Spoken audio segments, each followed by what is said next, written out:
Tony, I once asked you what moments from your career made you stronger, and you told me it was your loss to Michael Johnson. Is it the same feeling getting back to action after the loss to Justin? Say that question one more time. I once asked you what moment from your career made you stronger. You said it was your loss to Michael Johnson. Is it the same feeling now coming back after the fight with Justin? No, getting visits from the randomest people saying you better do your shit. Like from companies and stuff like that. Like, you know what I mean? When you overspoke your boundaries and shit like that, and then people would come up to you and then make it known that they're there. When that happened, I won't drop names, I took advantage of everything, and I basically said that for the last 8 years, I just paid attention and just kept my mouth shut and just let everybody just go on their way. Just kind of judge me and just paint me in the picture the way that they did. From Top Golf all the way through on different things. From threats to my family, self, never stopped me. An integral kind of way that I approach everything, I don't give two fucks.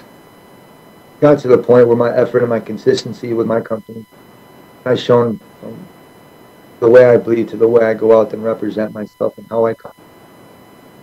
I've made so much noise that even the president's been.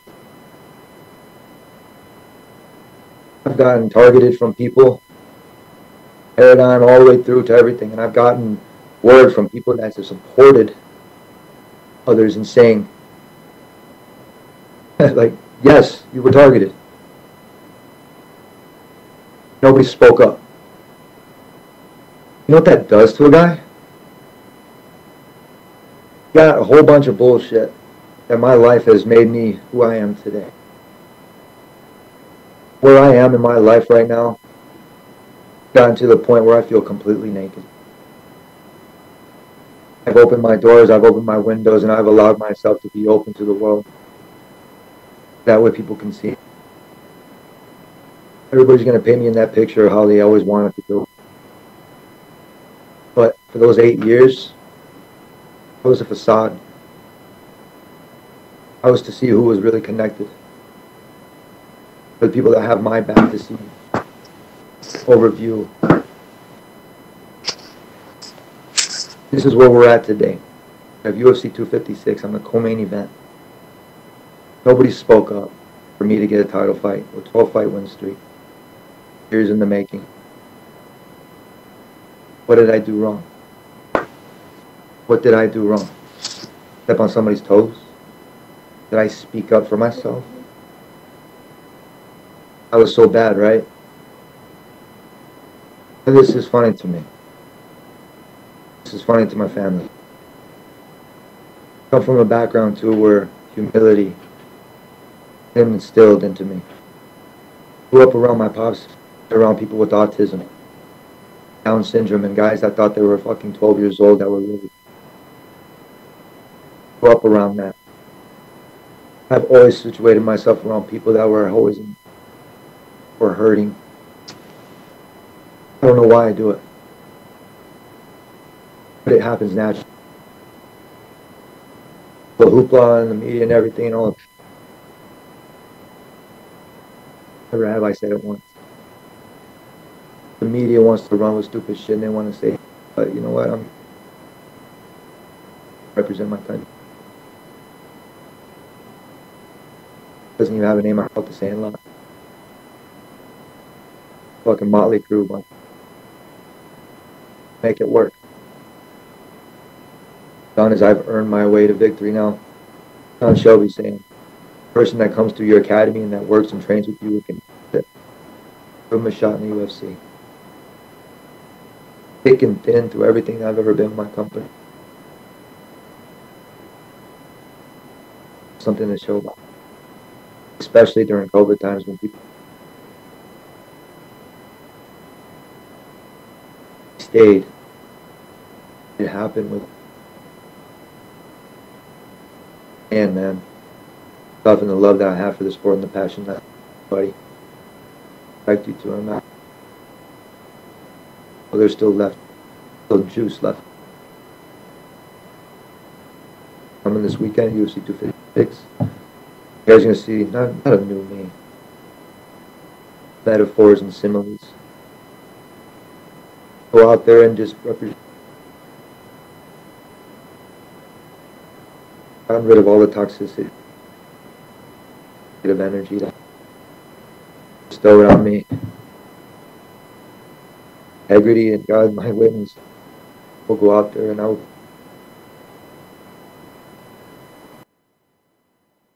Tony, I would understand, certainly the business side of things. We've had heard of guys just struggling with it and their own issues with it.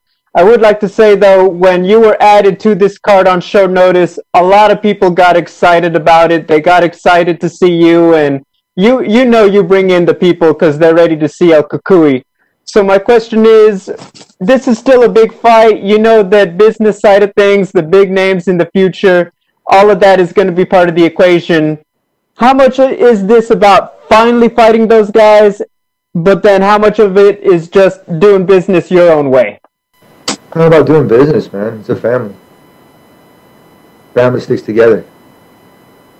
Really, you'll argue with family and you do your thing, man. And sometimes you might not like them, but you love them. Grew up in this company. I tried out 3 times for this. I made it 185 pounds, and they told me you're too skinny. I just hear from my buddy. Made it all the way to the 3rd round. Second one, I had a shitty turnaround. I went to DC. I used my fight winnings, right, to try out for the 155-pound division. Used all my money, and the plane left without me. We got there too late, so I drove from DC to Charleston with no battery in my phone when people pointed me in the fucking direction. I rented a car. I barely had any money for it. I get there around like 6 o'clock, 6:30 in the morning. Tryouts are 7:30. The shittiest turnaround. The guy said, he's like, you know what? Hey, you get that, just keep on rolling, blah, blah, blah. Put it in my head, planted the fucking seed. Went out there and I looked like shit. Went to the bar and I fucking started drinking. Shittiest fucking moment, man. So all my fucking felt like it. I was like, why am I doing this? Go for the 3rd trial, right? I was like, you know what? I would break my hand. No insurance. Nobody understands how fucking tough it is to make it in this industry. That 3rd time that I tried out, I said to myself, and Chuck Liddell was one of my guys, Troy Brown, one of my guys that really heart managed me, Mark Parra over at House of Champions. They basically told me, and they said, you know what, Tony? They reassured me that I could do it. I went out there and I took it like it was a job, like how I am right now, being by you guys. Did a 1-page, put all my accolades on it, and I didn't make it so it was always. And I did copies of my All-State papers, my All-American papers, and my papers, and my certificates of merit. Over like just whatever it was, I could put it in there and be like, here. And then Troy ended up making me a DVD. Put some song on it, and it was Eminem. It was I'm Not Afraid. Be Not Afraid. Went out there and I did that, and I told him, you have to take me. This is everything that I have worked for. You have to take me. I put it on the fucking table after I went through the trials. The 1st round I went flying colors. The 2nd round I did it too. As soon as I started hitting the pads, everybody went, the same way that happens when I earned this shit. I went out there and I tried it, and the producer was cool. Fucking, I just remember from that point on that my life changed. I got to that third session when they said, this is the last part through your interview process. If you make it through this, I'm walking around. I'm pacing in a room like this that we're in, and I'm walking back and forth. And I can't believe that I'm in here. I made it this far. And I have this pamphlet with me, thing that I put my deck together, that I put together. That UFC didn't have to do it because our company wants a full, complete package. They don't want something that's half-assed. That point in that time, I fucking put my stuff down, that DVD, and I said, you have to take me.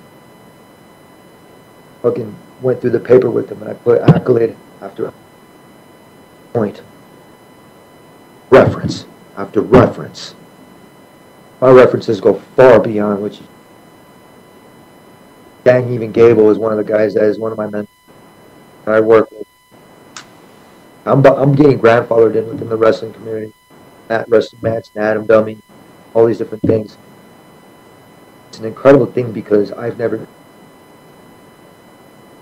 all the stuff that I went through, but I gave a complete, everybody always wants things done for them. They're not willing to put in that extra work. When I saw the opportunity arise from the pandemic to make weight when nobody was making weight at ESPN and nothing was going on in sports, I took it upon myself to make that weight because there was nothing going on. I thought, you know what, for one instance, people could fucking actually pay attention and look at something, not jock my style. For the one time in my life, nobody could have ever fucking copied me. Thankful I did it. Up from 181 pounds to championship weight. I purposely ate on that Sunday night. Ate chips and chips and chips and got myself to 181. I cut all the way to 150 4 days without it. Barely making it. Almost seeing God and almost fucking dying. You guys have no idea. Nobody would have ever known. Nobody would have ever known, except for the people that were around me.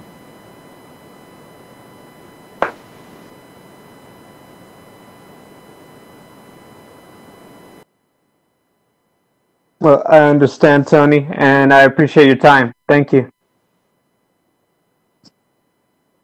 We will take the next set of questions from Mojang Wu with Hupu Sport.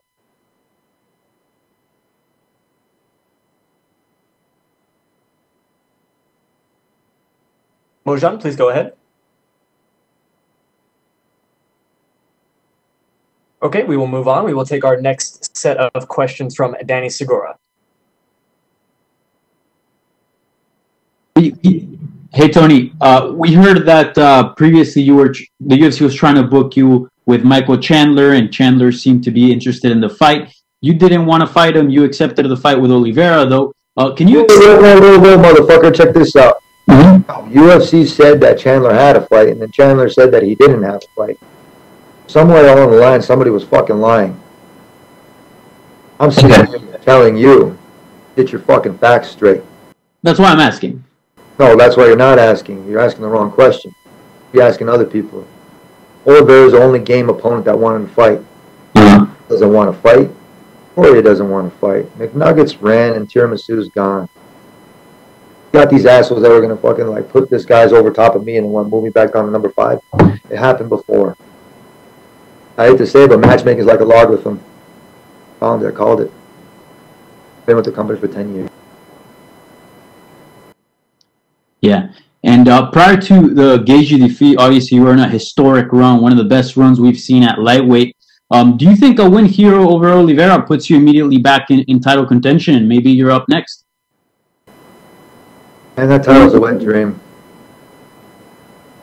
Like that farmer's insurance commercial. Oh, you almost got it. Keep it going. We're just going to keep dangling in front of you. We're going to keep trailing along. I don't know what the problem is. I don't know if it's because I'm Mexican. I don't know. I'm American with Mexican parts. 12-fight win streak. 8 years in the making before women's sports were even in. Honor was on welfare. Henry Cejudo in the fucking, he was like, yeah. All these different things, and I still didn't earn a title shot. But I'm still sitting here saying, fuck the free world. Just like Eminem, right? Most naked I've ever been my whole entire life. I'm still here, man, and I'm still waiting. I got the belt in my room. Go after another belt, but how much greed is that? I got an Ultimate Fighter trophy. I got a Fighter's Award only trophy. I got a UFC belt. I got medals, and I'm lower the rings with all my championship rings. How much greed can you want? Like, you want to be like Khabib and hold on to it? You're just being an asshole. To me. And other fighters that deserve it. Got Chandler that's coming in and butting away, but look at, now he's cutting. Check this out. It's almost like you're going to go get tested for COVID, right? Like, you want, go ahead, go get tested first, Chandler. Let all these other people, you know, like watch you and like take notes and everything.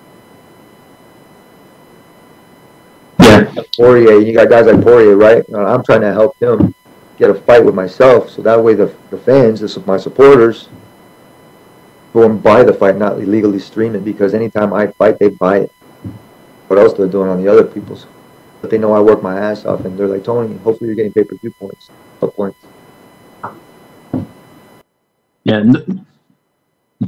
And no doubt you're one of the greatest lightweights to compete in the UFC ever. Obviously, you have the accolades, interim champion, tough, the win streak, obviously. Do you feel like maybe you won't see another UFC title fight come your way? Is that how you feel? I don't give a fuck. Dana's one of my biggest mentors, and I love Dana. But bro, I'm the one that kind of tells him and tells Shelby and fucking, hey, you guys are doing amazing. Shit up. These guys get a pat on the back for the stuff that they do. Instead of being criticized or people knocking and being like, yo, we're going to have fights over at the Tachi Palace fights and then trying to figure out other shit. That's some bullshit.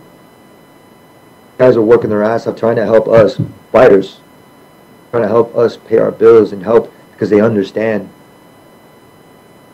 You have all these other people out in the world that have an opinion that don't fucking matter, bro.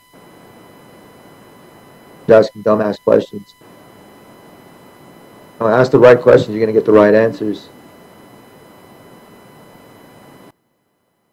All right, Tony. Well, I appreciate the time. Looking forward to your fight on Saturday night. I'm sure it's going to be a banger. So thank you so much, and best of luck on Saturday night. Sure. We will take the next set of questions from Carlos Contreras with Milenio Diario. Hi, Tony. I saw you were talking to Brandon on the embedded and trained like for a couple of minutes together. In these times where the UFC has champions from all over the world, how does it feel to be part of this pay-per-view where two Mexicans, one Mexican-American, one Mexican, are headlining a pay-per-view? Es muy importante para yo, para mi gente y para mi raza también, y para mi gente en los Estados Unidos también. Very important for myself and for my Mexican heritage and for American heritage. I can go on and talk about culture and everything, but I'm gonna be real. I go out there and I fight for myself now. I used to spread myself so thin, trying to make everybody happy. Get me anywhere. For 8 years, I told you I paid attention and just had people just paint me. 7 years, actually. 7. Let people just paint me the way that they thought and, make a meme out of myself and make fun of me or call me cringe. All of a sudden became genius. Now everybody's wearing sunglasses. Nobody was wearing suits in this sport before I started coming in here, even before GSP. Now, Stitch Duran even told me, he was like, you're the best fighter I've ever fought. I'm going to call you the G2 killer. That was house. Sunglasses, suits, the term casuals and hardcore.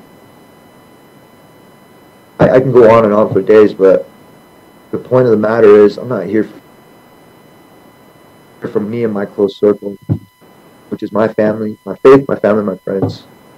The UFC, right? I'm the CSO of the UFC. CSO means Chief Security Officer. It happens. If you need something done, count on me. Reliable. Go out there and I make it happen. Name another motherfucker that's out there that's in the top 5 that does that shit. Top 15 or top 30. You gotta go lower in the bracket to have fighters that are like that are barely making it, to have that attitude. For all these top 15, top 10, top 5 guys, they float around too much. Where I was floating.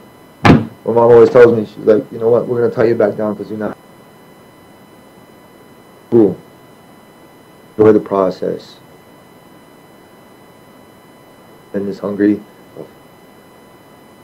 Body has changed. Standing myself, I've recovered faster than fucking help people in their.